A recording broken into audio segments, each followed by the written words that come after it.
Welcome back guys on backbencher medicos, जहाँ पे हम टॉपिक्स डिस्कस करते हैं क्वेश्चन आंसर की फॉर्मेट में। सो गाइस देखते हैं आज का हमारा क्वेश्चन क्या है। सो गाइस आज का हमारा क्वेश्चन है describe sources, daily requirements, functions and deficiency manifestations of vitamin के। तो गाइस आज हम देखेंगे विटामिन के। तो गाइस इसमें हम देखेंगे सबसे पहले क्या करेंगे, इंट्रोडक्टरी पॉइंट्स ऐड कर देंगे। तो लिखेंगे हम यहाँ पे vitamin K is the only fat soluble vitamin with specific coenzyme function. So guys हमारा जो होता है वो WBC करके हम याद रखेंगे कि वाटर सोल्यूबल विटामिन कौन से होते हैं। वाटर सोल्यूबल विटामिन में आते हैं विटामिन बी एंड सी।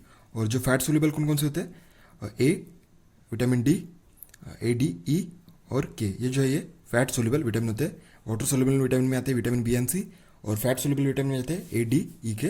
तो इनमें से जो है जो फैट सोल्यूबल विटामिन है इनमें से सिर्फ विटामिन के ही as a specific coenzyme function perform करता है, एज ए कोएंजाइम वो फंक्शन परफॉर्म करता है। नेक्स्ट हम लिखेंगे it is required for the production of the blood clotting factors. ये जो है ब्लड क्लॉटिंग फैक्टर्स के लिए इसकी ज़रूरत होती है। नेक्स्ट हम देखेंगे विटामिन की के जो होता है हमारा वो 3 फॉर्म्स में हमें मिलता है। सबसे पहले हम देखेंगे विटामिन K1। तो विटामिन K1 को हम फाइलोक्विनोन भी कहते हैं। फाइलोक्विनोन ये कहाँ पे मिलता है हमें, ये प्लांट्स में मिलता है। विटामिन K2 जिसे हम कहते हैं मीनाक्विनोन, जो है ये it is produce by intestinal bacteria and also found in animals. तो ये जो है विटामिन K2 ये हमारे इंटेस्टाइन में जो बैक्टीरिया होते हैं वो फॉर्म करते हैं विटामिन K2 को, जिसे हम मीनाक्विनोन भी कहते हैं। और विटामिन K3 जो है जिसे हम मीनाडियोन कहते हैं, वो जो है वो सिंथेटिक फॉर्म है। तो विटामिन के जो है ये 3 फॉर्म्स है। तो ये होगा हमारे इसके introductory points.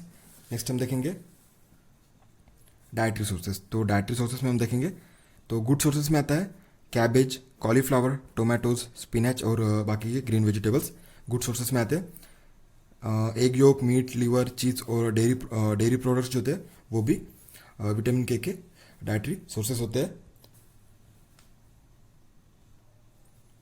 So guys next हम देखेंगे रिकमेंडेड डाइटरी ऑलोन्स। तो देखेंगे इसका there is no recommended dietary allowance for the vitamin K since it can be adequately synthesize in the gut.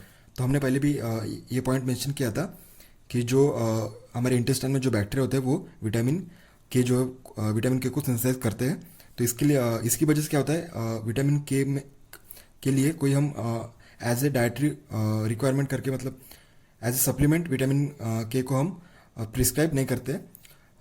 Recommended that half of the body requirements is provided in the diet while other half is made from the bacterial synthesis. तो ये जो suppose हमारे body के लिए जो vitamin के लगता है उसमें से आधा जो है हम एज ए डाइटरी ऑलोन्स रिकमेंड करते हैं, क्योंकि बाकी का जो आधा है वो जो हमारे इंटेस्टाइन में जो बैक्टीरिया होते हैं वो बाकी का विटामिन के सिंथेसाइज करते हैं।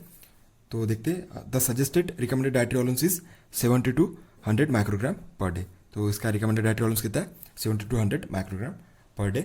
नेक्स्ट हम देखेंगे इसका एब्जॉर्प्शन, ट्रांसपोर्ट और storage. Vitamin K is taken in the diet और synthesize by the intestinal bacteria. ये हमने पहले भी ये पॉइंट मेंशन किया है। विटामिन के जो है हम डाइट से भी लेते हैं और हमारे इंटेस्टाइन में जो बैक्टीरिया होते हैं वो भी विटामिन के को सिंथेसाइज करते हैं। Its absorption takes place along with the fat and dependent on bile salt. तो इसका एब्जॉर्प्शन जो है वो फैट एंड बॉइल्ड सॉल्ट पर डिपेंड करता है। Vitamin K is transported along with the low density lipoprotein and mainly stored in the liver. तो vitamin K जो है वो लो डेंसिटी लाइपोप्रोटीन के साथ ट्रांसपोर्ट किया जाता है और स्टोर किस में किया जाता है, लिवर में ये स्टोर किया जाता है। सो गाइस नेक्स्ट हम देखेंगे बायोकेमिकल फंक्शन। तो देखते हैं इसमें। सो गाइस ये जो हमारे जो थे क्लॉटिंग फैक्टर्स के जो प्रीकर्सर्स होते हैं, कौन कौन से क्लॉटिंग फैक्टर्स आते हैं इसमें, 2, 7, 9 और 10।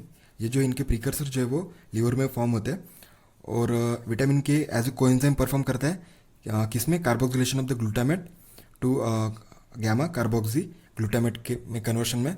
तो ये जो है यहाँ पे कौन सा एंजाइम हमारे रिक्वायरमेंट होता है, कार्बोक्सिलेज। तो यहाँ पे जो कार्बोक्सिलेज एंजाइम के प्रेजेंस में ऑक्सीजन और कार्बन डाइऑक्साइड यूटिलाइज होते हैं और फिर यहाँ पे क्लॉटिंग फैक्टर फॉर्म किया जाता है लीवर में। तो इसके ये जो रिएक्शन है इसमें जो है वो विटामिन के जो है ये इंपॉर्टेंट रोल परफॉर्म करता है। तो लिखेंगे हम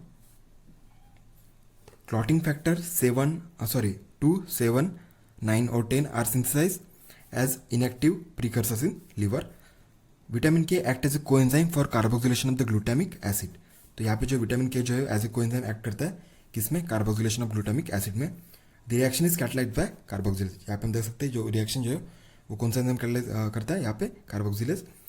it involves the conversion of the glutamate to gamma carboxy glutamate. तो इसमें जो है ग्लूटामेट जो है कन्वर्ट किया जाता है gamma carboxy glutamate and required for the, and इस रिएक्शन में क्या क्या रिक्वायरमेंट होती है, विटामिन के, ऑक्सीजन और कार्बन डाइऑक्साइड। तो ये जो है क्लॉटिंग फैक्टर्स के मैचुरेशन में विटामिन के की हमें यहाँ पे ज़रूरत पड़ती है। और विटामिन के जो है एंटीकोगुलेंट्स जो होते हैं, कौन कौन से वारफेरिन है, यहाँ पे डाइक्यूमेरल है, वो इनहिबिट करते हैं विटामिन के को, और उसकी वजह से क्या होता है, जो क्लॉटिंग फैक्टर्स फॉर्म नहीं होते। नेक्स्ट है बायोकेमिकल फंक्शंस में, नेक्स्ट जो है वो vitamin K is also required for carboxylation of glutamic acid, residue of osteocalcin and the matrix gamma carboxyglutamate protein in bone and nephrocalcin in kidney. तो ये जो है ये बाकी के इसके बायोकेमिकल फंक्शंस है। तो ये होगा हमारे biochemical functions. So guys biochemical functions के बाद हम देखेंगे डेफिशिएंसी सिम्टम्स। तो हमें पता है कि इसकी डेफिशिएंसी तो मतलब यूजुअली होती नहीं है। क्यों नहीं होती? क्योंकि विटामिन के जो है वो हमारे इंटेस्टाइन में ही सिंथेसाइज किया जाता है। बैक्टीरिया जो होते हैं हमारे इंटेस्टाइन में वो विटामिन के को सिंथेसाइज करते हैं। तो देखेंगे विटामिन के डेफिशिएंसी में also occur in occur due to its faulty absorption. तो विटामिन के की डेफिशिएंसी किसकी वजह से हो सकती है? फॉल्टी एब्जॉर्प्शन की वजह से। उसमें मेन फैक्टर कौन सा है? Lack of bile salt. अगर बाइल सॉल्ट की कमी हो जाती है बॉडी में तो क्या होता है, डाइट में, तो क्या होता है, विटामिन के का एब्जॉर्प्शन नहीं होता है। Loss of vitamin into faeces, diarrhoeal disease, जो हमारा डायरियल डिसीज की वजह से क्या होता है, विटामिन के जो फॉर्म होते हैं हमारे इंटेस्टाइन में वो लॉस हो जाते हैं, मतलब फीसेस में लॉस किए जाते हैं। एडमिनिस्ट्रेशन ऑफ द एंटीबायोटिक्स, अगर हम एंटीबायोटिक्स देते हैं तो जो हमारे इंटेस्टाइन में जो बैक्टीरिया होते हैं वो किल हो जाते हैं, उसकी वजह से होते हैं वो, या फिर विटामिन के फॉर्म नहीं होता है। Deficiency of the vitamin K leads to the lack of active prothrombin in the circulation, result that blood coagulation is adversely affected. The blood clotting timing is increased. अगर विटामिन के की deficiency हो जाती है तो क्या होता है, blood clotting time बढ़ जाता है, क्योंकि जो हमारे बॉडी में जो होता है वो ब्लड में जो होता है वो एक्टिव प्रोथ्रोम्बिन सर्कुलेट नहीं करता है, और उसकी वजह से क्या होता है, ब्लड क्लॉटिंग टाइम बढ़ जाता है। तो ये हमारे deficiency manifestation of the vitamin के।